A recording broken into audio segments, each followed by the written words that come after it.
Welcome back जी। एक बार फिर सुख शामदीद कहते हैं सबकी सोच में। शाहिद साहब भी हमारे साथ मौजूद है और हमें ज्वाइन किया। फरहान बुखारी साहब ने भी माहिर मईशतें वो भी हमें ज्वाइन करेंगे भी। बल्कि शाहिद साहब, इमरान खान साहब बाहर आ रहे हैं इंशाल्लाह। कब तक? तारीख नहीं है, वकील नहीं हो, लेकिन इंशाल्लाह नेक्स्ट मंथ तक ही इस पर आप वकील नहीं है लेकिन सियासी रहनुमा है ना, आपको पता तो है कि आपकी पार्टी में क्या हो रहा है। इद्दत केस रह चुका है। इद्दत केस तो उसमें तो फैसला महफूज है, वो तो शायद आज आ भी जाए। अभी मैं उधर ही जा रहा हूँ, वहाँ पे कोर्ट में वो केस लगा हुआ है, उसमें तो फैसला महफूज था। लेकिन वो जज साहब को आपको पता है कि आजकल प्रेशराइज करते हैं लोग। अच्छा, प्रेशराइज करते हैं लोग। ये इस मतलब आपको इद्दत केस का कोई फ्यूचर नहीं दिखाई देता और ये भी खत्म हो जाएगा जी अगर इस मुल्क में निकाह हराम हो गया तो फिर तो अल्लाह ही हाफिज। लेकिन नए केसेस नहीं बन रहे थे। वो केसेस को बेसिस को बता रहे हैं कि बना रहे हैं, लेकिन वो केसेस नहीं बनते। एक बंदा जेल में, मेरे ख्याल में ये FI का कोई केस बना रहे हैं और ट्विटर अकाउंट के ऊपर, तो वो जेल में है तो कैसे केस बनेगा? एक बंदा मैंने कहा नहीं किया एक, ठीक है, हाँ, लेकिन जिम्मेदारी उन्होंने कबूल तो की थी जी ना? उनका ट्विटर अकाउंट है, वो कैसे नहीं करेंगे? हाँ, तो वो फिर FIR कर सकती है। पाकिस्तान और पूरी दुनिया में टॉप अकाउंट्स में, तो वो तो ऐसा नहीं कर सकते। और एक बार भी नहीं ट्वीट, उसके बाद दोबारा भी हुआ है, तो वो जिम्मेदारी कबूल कर भी ली। गलत क्या था? गलत था ही नहीं, तो वो तो आप लोग अदालत में जाके बताएं। नहीं, वो तो आप लोग जाके अदालत में बताएंगे ना, लेकिन FIR अपनी कार्रवाई तो करेगी ना। कमीशन की रिपोर्ट हमारे दौर में पब्लिश हुई थी नहीं, क्या हमने किया था? या आप पॉइंट नहीं समझ रहे। पॉइंट ये है कि जो भी था कंटेंट जो मर्जी है उसका, लेकिन FIA तो अपनी कार्रवाई करेगी ना। ये तो आप बैल मुझे मार के वाली बात की है ना तहरीक इंसाफ ने, ये ट्वीट्स करके। ट्वीट देखे क्या कहा है उस पे कि जी आप तारीख पढ़ लें कि क्यों पाकिस्तान दो टुकड़ी हुआ, कि तल्ख तारीख पढ़ने से कोई क़यामत आ जाएगी। जी देखिए, जब आप माजी की गलतियों से नहीं सीखेंगे ना, तो आप फिर आगे जाके दोबारा गलतियां करेंगे। असल मकसद, असल थीम यही था कि आप पढ़ें कि माजी में क्या गलतियां हुई, उन्हीं गलतियों से सीख के फिर आप फ्यूचर की तरफ जाएं। ठीक है। अच्छा, आप लोगों की जो जमात है उस पर पाबंदी की भी खबरें सामने आती हैं? तो तहरीक इंसाफ तो एग्जिस्ट अभी फिलहाल वैसे भी नहीं कर, सिंबल हमारा ले लिया है। हम वहाँ पे सुनी इत्तेहाद कौंसल बन गए नेशनल असेंबली में, तो इसके अलावा और क्या ये हमारे साथ करेंगे? और तहरीक इंसाफ ने कौन सा, वैसे जो अभी मैं पूछ रही हूँ बार बार, पाकिस्तान तहरीक इंसाफ का क्या मौक़िफ़ है, पाकिस्तान तहरीक इंसाफ कहाँ खड़ी है, तो मुझे मेरे ख्याल में सुन्नी इत्तेहाद काउंसिल कहना चाहिए। सुन्नी इत्तेहाद काउंसिल को, जो कल बजट पेश हुआ। असल में आप लोग के चैनल ना बंद हो जाए, इशू यही होता है। नहीं, कोई इशू नहीं है। नहीं, हम तहरीक इंसाफ ही कह रहे हैं। पाकिस्तान तहरीक इंसाफ, अगर कुछ अल्फाज में, कल आपने इतना एहतजाज किया, तो कोई अल्फाज में, सादा अल्फाज में हमारे अवाम के लिए बताएं कि इस बजट में ये खराबियां हैं और इसको इस तरीके से बेहतर किया जा सकता था। जी देखिए, बजट जो है ना, ये इन्होंने नहीं बनाया। बजट आया, जी देखिए IMF के साथ हमने भी डील्स की, हमने भी IMF के साथ नेगोशिएट किया, लेकिन हमारी यही कोशिश रही उनके सामने भी। जी देखिए, IMF ऐसा नहीं है कि IMF की तमाम शराइत गलत होती है। IMF आपको एक प्लान देती है कि आपने इस तरीके से टैक्स कलेक्शन करनी है, इस तरीके से आपने अपनी रेवेन्यू बढ़ानी है। वो आपको हदाफ देते हैं, वो आपने हासिल करने होते हैं। और कुछ चीज़ें ऐसी होती हैं कि बेहतरी के लिए होती है। इतना बड़ा टैक्सेस का बोझ जो है आप वो कर दें, आम पब्लिक के ऊपर डाल दें, तो ये जो है इतना नहीं होना चाहिए था कि आप इतना तकरीबन मेरे ख्याल में 1700-1800 अरब रुपए तक ये टैक्सेस लगाएंगे। तो ये कौन भरेगा, ये कौन देगा? ऑलरेडी आपकी बिजली महंगी है, आपका गैस महंगी है, आपके खुराक की जो चीज़ें हैं वो महंगी हैं। तो आपने बड़े तरीके से करना होता है। और हमें पता है, हमें एहसास है इस बात का कि मईशत की बेहतरी के लिए सबने किरदार अदा करना होगा। हमने भी करना होगा, बाकियों ने भी करना होगा।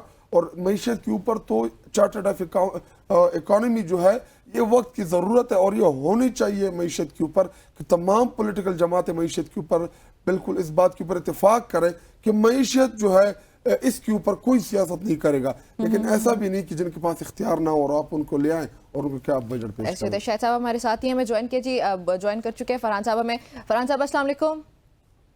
जी अस्सलाम वालेकुम। वालेकुम सलाम। अच्छा, जो बजट पेश किया गया उस पर मुख्तलिफ आरा हमारे सामने आ रही हैं। कुछ गवर्नमेंट के कुछ इकदाम को अप्रिशिएट कर रहे हैं, कुछ क्रिटिसाइज कर रहे हैं। आपका पॉइंट ऑफ व्यू क्या है? भाई आज की खबर ये है कि सुबह सवेरे से स्टॉक मार्केट में बड़ी तेजी आई हुई है, कराची स्टॉक एक्सचेंज में। जाहिर है ये मुल्क की सबसे बड़ी स्टॉक मार्केट है और अगर वहाँ पे तेजी हो तो उसका मतलब ये है कि लोग बड़े मुतमईन हैं, बड़े खुश हैं, क्योंकि उनके ऊपर कोई बोझ नहीं पड़ा।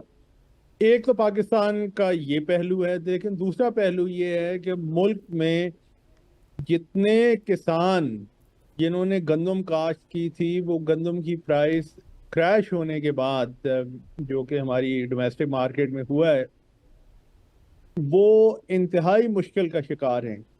یہ دو تضادات ہیں جو کہ آپ کو پاکستان کی اصل صورتحال کے بارے میں بتاتے ہیں کہ معیشت اور معاشی پالیسیز ابھی بھی یہ مراعات یافتہ طبقات کے لیے ہیں، اور جو عام لوگ ہیں ان کے لیے کچھ نہیں ہے۔ اور یہ بجٹ سے یہ بات ایک دفعہ پھر ظاہر ہوئی ہے۔ جن شعبوں پہ، جن چیزوں پہ ٹیکسز یا دوسرے اقدامات لگائے گئے ہیں، ٹیکسز لگائے گئے ہیں یا ٹیکسز بڑھائے گئے ہیں، اس کے نتیجے میں مہنگائی ملک میں بڑھے گی، لیکن یہ مشکل جو ہے یہ عام آدمی کے سر پہ زیادہ ہے۔ باقی جن لوگوں کی پہلے ہی مراعات یافتہ ہیں اور جن کے پہلے ہی بہت کچھ ہے جن کے پاس، وہ مزید خوش ہوں گے۔ تو ہم یہ بھی تو اس کے پھر فرحان صاحب ہم یہ کہہ سکتے ہیں نا کہ تنخواہ دار طبقہ ایک بار پھر سے پس چکا ہے۔ تیسرا بجٹ یہ پیش کیا ہے شہباز گورنمنٹ میں، ان کی سربراہی میں یہ تیسرا بجٹ پیش ہوا ہے۔ تو ان تینوں بجٹ کے باوجود آنے کے باوجود 3 بار بجٹ پیش کرنے کے باوجود طبقہ دار، یہ جو تنخواہ دار طبقہ ہے، ان کو تو کوئی ریلیف نہیں ملا۔ ان کے ساتھ بھی فراڈ کیا ہے، تنخواہ بڑھا کے آپ ٹیکس لگا 3 دیا۔ بجٹ کی بات نہ کریں، آپ دیکھیے 3 بجٹ کی بات نہ کریں۔ یہ پاکستان مسلم لیگ نواز شریف کی جو پارٹی ہے، ان کا ماضی بھی اسی قسم کا رہا ہے۔ مثلا بڑے بڑے انفراسٹرکچر پروجیکٹس، آپ موٹر ویز بنا دیں، آپ اور چیزیں بنا دیں، لیکن عام آدمی کی زندگی میں اس سے کیا اثرات ہوں گے، کیا کوئی ریلیف ملے گی یا نہیں ملے گی، اس کے بارے میں کسی کو فکر نہیں ہے۔ اور یہ کہانی ایک دفعہ دہرائی جا رہی ہے، اور مجھے لگتا یہ ہے کہ آئندہ دنوں میں آ کر یہ عوام پہ جب بوجھ پڑے گا تو پھر خدا خیر کرے رد عمل کیسا ہوگا، کس قسم کا ہوگا، وہ دیکھنے کی بات ہے۔ اب آپ یہ بھی دیکھیں کہ کل بجٹ سے پہلے جو پیپلز پارٹی کے ساتھ ہوا، جو کہ پیپلز پارٹی نے شروع میں تو افیکٹولی بائیکاٹ کیا، پھر اس کے بعد پیپلز پارٹی کے ممبرز واپس ہاؤس میں آ گئے، لیکن بلاول بھٹو زرداری چلے گئے اور انہوں نے بجٹ سیشن اٹینڈ نہیں کیا۔ اس سے کیا معلوم ہوتا ہے؟ اس سے یہی معلوم ہوتا ہے کہ پیپلز پارٹی جو کہ گورنمنٹ کی اہلا ہے، انہیں غالباً یہ نظر آ رہا ہے کہ بجٹ نیشن فرینڈلی نہیں ہے، یہ حالات ٹھیک نہیں ہیں، اور دال میں کچھ کالا ہے، اور حکومت کی دال گل نہیں رہی۔ تو پھر آگے کیا ہوگا؟ آگے انہیں بھی نظر آ رہا ہے کہ جو ہوگا وہ کوئی اچھا نہیں ہوگا۔ اس لیے جو کئی دنوں سے فرحان اطلاعات صاحب ہیں کہ یہ آپ نے سیاسی بات کی ہے تو سیاسی سوال آپ سے ہی پوچھ لیتی ہوں۔ یہ محمد اورنگزیب صاحب نے کیوں آن بورڈ نہیں لیا پیپلز پارٹی کو؟ یہ میرے خیال میں محمد اورنگزیب صاحب کا فیصلہ نہیں تھا۔ محمد اورنگزیب صاحب تو بہرحال وزیر خزانہ ہیں، سینیٹر ہیں، بہت اچھی ٹیکنوکریٹ ہیں۔ کوالیفیکیشن کے ساتھ آئے ہیں، لیکن ٹیکنوکریٹ ہیں۔ یہ تو فیصلہ میرے خیال میں وزیر اعظم شہباز شریف اور ان سے زیادہ ان کے بھائی نواز شریف صاحب کا غالباً ہو سکتا ہے، کیونکہ یہ جو بجٹ ہے یہ تو آئی ایم ایف سے امپورٹ ہو کے آیا ہے، اور آئی ایم ایف کے پاس ہمیں جانا ہے، ان کی سخت شرائط ہیں۔ لیکن دیکھیے آئی ایم ایف کے بارے میں بھی یہ کہنا پڑتا ہے کہ ہم الزام تو آئی ایم ایف کو دیتے ہیں اور کسی حد تک دینا چاہیے، لیکن آئی ایم ایف ایک آپ کے سامنے، کسی بھی ملک کے سامنے ایک مکمل حساب کتاب رکھتا ہے، اور وہ کہتا ہے کہ جی اس میں جمع تفریق آپ کریں، آپ یہ فیصلہ کریں کہ کہاں سے آپ نے پیسے اپنے کم کرنے، کہاں سے زیادہ کرنے، کن لوگوں کو ٹیکسز لگانے، کن کو نہیں لگانے۔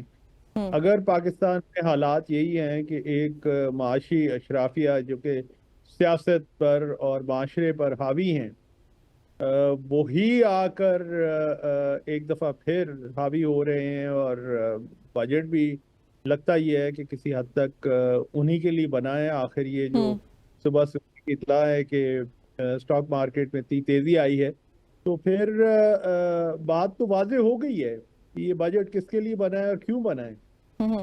ٹھیک ہے. اب شاہد آپ کو کوئکلی اس پہ کامنٹ چاہیے ہوگا, کیوں پیپلز پارٹی کو نہیں آن بورڈ لیا گیا؟ کیا حکومت نے یہ اس کے کانسیکوینسز نہیں دیکھے تھے کیونکہ انہیں کی الائز ہے نا؟ جی ان کو باندھا گیا تھا ایک دوسرے کے ساتھ. پیپل پارٹی ڈے فرسٹ حکومت میں نہیں جا رہی تھی, ان کو مجبور کیا گیا تھا. بلاول جو ہے اس کو کہا گیا تھا کہ آپ حکومت میں جائیں. پیپل پارٹی حکومت میں نہیں بیٹھنا چاہ رہی تھی کیونکہ ان کو پتا تھا ان کی نالائکیوں نے کمیوں کا. 18 مہینے جو بھگتا انہوں نے یا پی ڈی ایم والوں نے, تو وہ یہ جو ہے پاکستان پیپل پارٹی ابھی اگر وہ دونوں طرف کھیلنا چاہ رہی ہے کہ ادھر بھی کھیلے ادھر, سوشل میڈیا کا دور ہے, کوئی پبلک کو ابھی کم از کم فراڈ نہیں حکومت نے تنخواہ دار طبقے کے ساتھ کیا کیا ہے؟ وہ دیکھیں 25% اضافہ کیا ہے, 5% وہاں پہ انکم ٹیکس بڑھا دیا ہے, تو یہ تنخواہ بڑھائی ہے. یہ بڑی آپ نے اچھی بات کی ہے کہ حکومت نے 25% اضافہ کر کے وہاں پہ انکم ٹیکس پہ 5% کا اضافہ بھی کر دیا ہے. بہت شکریہ فرحان بھی, شاید آپ کا بھی بہت شکریہ. ناظرین, گفتگو آپ نے سنی ہے. حکومت نے اس وقت عوام کے ساتھ موئے موئے کر دی ہے. ایک بریک شامل کرتے ہیں.